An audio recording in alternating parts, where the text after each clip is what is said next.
Bom, estamos de volta. Você se lembra exatamente onde paramos? No primeiro bloco? Nós estávamos falando do estilo de Lucas, não? Aquele estilo muito peculiar de retomar o Antigo Testamento. De imitar. Vamos usar este verbo aqui. Imitar a tradução grega dos 70. Com isso ele já pensava, eu acho que seria muito moderno pensar nisso, né? Queria ele um espaço no mercado da sua obra? Queria ele ser aceito? Não queria. Queria... Não. Mas ao menos queria ele comparar... Ele não fez isso com finalidades propagandísticas. Não, aí seria muito moderno. Mas queria ele ter o chamar a atenção por parte da comunidade judaico-cristã que o lia, que o ouvia. Ele não escreve a Teófilo, ele não fala que quer mostrar o fundamento das bases cristãs para que alguém seja cristão com base e solidez e profundidade. É essa a sua intenção, tanto no terceiro evangelho quanto no livro dos Atos. Literariamente, ainda falando sobre Lucas e a autoria de Lucas e os seus escritos, não sei se o senhor já comentou aqui, mas parece-me que é um dos gregos mais eruditos, se não for o mais do Novo Testamento. Não. Né? O estilo de Lucas, o grego de Lucas, é um grego mais elevado. É um grego de quem tem maestria nessa língua. Provavelmente era a sua língua natal, a sua língua materna. Outros textos do Novo Testamento não têm, assim, um grego tão elevado quanto Lucas. Agora, é claro, não se parece com o grego da Grécia do século V a.C., o grego de um Péricles de Atenas. Não é assim tão essencialmente, digamos, clássico, mas tenta ser erudito, ao mesmo tempo em que tenta explicar ou ensinar a mensagem da salvação. Agora, mesmo ele tendo tantos requisitos positivos a seu favor, às vezes o que nós não entendemos, padre, é a necessidade de se retomar episódios quase que falando a mesma coisa. Porque, por exemplo, Pedro já fez um primeiro discurso. E no primeiro discurso de Pedro nele já está contido a lógica do querigma. E agora já vem esse outro discurso de Pedro. Mas se você comparar os dois, você vê que eles têm diferenças também. Eles não são feitos com as mesmíssimas palavras. Lucas sempre reserva ao leitor alguma novidade ou algum aprofundamento, ainda que o atribua a Pedro, e já expliquei aqui, não sua própria teologia, mas a teologia a cristologia sobretudo, que era anunciada na década de 30, 40. Muito bem. Certo? Mais alguma informação? Sobre este capítulo 3, nós estamos tranquilos. Agora... O capítulo, ele é totalmente um discurso. Ele começa onde Lucas quer e termina onde Lucas quer também. Ele tem um começo, um corpo, um meio e um fim. Não é? E são lidos em 2 minutos e meio, 3 minutos. Jamais Pedro faria um discurso em tão curto tempo. Não é? E se leva em conta que aqui Lucas diz que Pedro fala à multidão. Numa geração pré-científica, sem meios de comunicação, sem instrumentos de comunicação, sem microfones, quantas pessoas podiam ouvi-lo?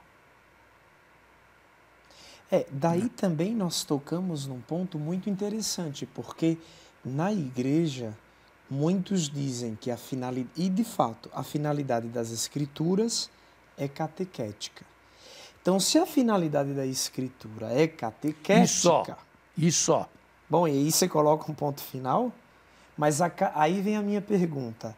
A catequese, ela não deveria ter raízes na história e ser histórica para ser digna de crédito na própria mensagem, na própria expansão do querigma? Isto depende de texto por texto. Você não duvida da morte de Cristo. Eu não historicamente. Duvido. Eu não duvido. E ninguém duvida. E ninguém duvida. Mas quando a gente pensa o alcance religioso do que fato... ele tenha morrido pelos nossos pecados, Mas aí entra a catequese. Aí entra a fé. Até então a história, aqui a fé.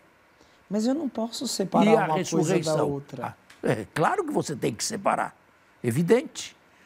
Com relação à morte de Cristo, quem duvida historicamente? Sou um idiota. Mas com relação à ressurreição... E o seu alcance religioso? Você pega o para mesmo a remissão fato. dos pecados, isso aí já é uma catequese cristã. Isto é, se serve da história, a base é sempre a morte e a ressurreição históricas de Cristo, e se vai além, se sobe daí para a ressurreição. A sua pergunta poderia ser sintetizada nesses termos. Quanto de história precisa ser injetado na fé para que ela seja crível? Mas a fé em si mesma... Ela não é uma metafísica. Ela não é metafísica. Mas ela também não é histórica. Mas ela deveria ter traços profundos da história. Tem porque traços. O autor, Jesus, enquanto aquele a quem eu entreguei a minha vida, ele é um ser histórico. Ele caminhou, viveu... Tem traços, só um estudo muito profundo, aprofundado, de exegese, morfocrítica, histórico-crítica, é capaz de tentar, através da perícope, através do texto, chegar, se possível, aos anos 30 ou à época em que Jesus teria pronunciado ou teria feito aquela determinada ação. Não é assim também, não é? Às vezes, aqui você tem o melhor comentário. O texto bíblico não falsifica Jesus. Mas também não é uma fotografia de Jesus. Você tem que dar um meio termo. E tem que colocar-se numa justa posição. De um lado, não é um filme, não é uma filmagem. Isto seria o cúmulo da ingenuidade, mas muitos a têm. Vê o texto bíblico como uma reportagem de telejornal, né? O fato acontecendo e o enredo sendo costurado. E também, isto aqui não falsifica o rosto, a missão, a pessoa de Jesus. Mas isso ele, a partir de algumas bases, traz reflexões cristológicas de primeira mão, suficientes para quem quiser ser catequizado, não se tornar historiador, mas catequizado, possa receber aquilo como primeira água, primeira mão. Se depois da catequese ele quiser também estudar exegese e história, ele tem que se adaptar ou seguir os métodos históricos para trabalhar um texto histórico.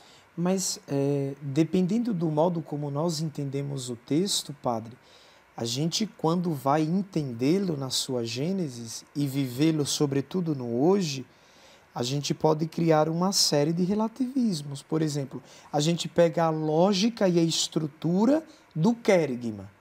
Mas aí eu posso pensar, o homem daquele tempo, da década de 30, 80, é que entendia assim. Mas, querido, a lógica não é dialética.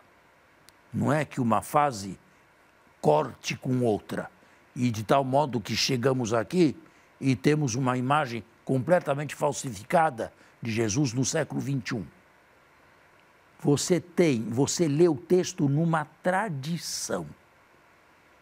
E a tradição foi sempre esta.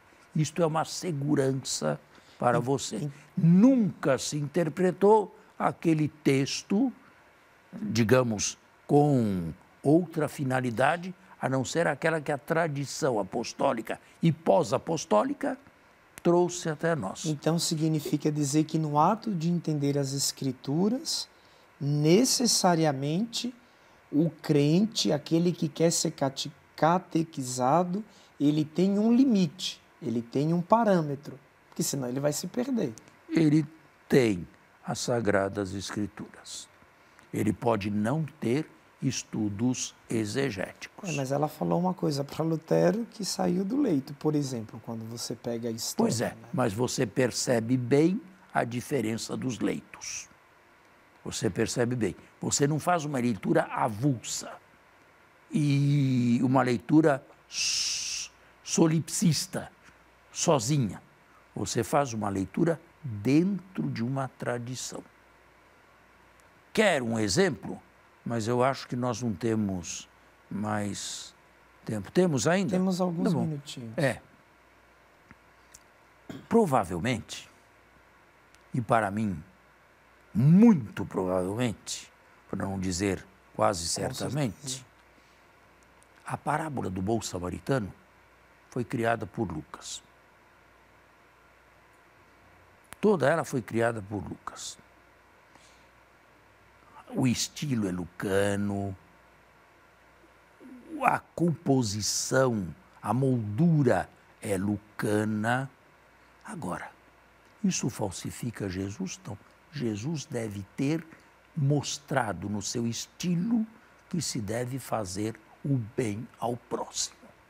Tratava-se simplesmente de dar corpo a essa intuição de Jesus. Agora devemos encerrar o nosso programa.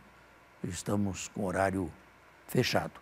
Muito obrigado pela audiência e até domingo que vem, se Deus quiser. A você e a sua família, um bom domingo, uma boa semana. Fique na paz do Senhor.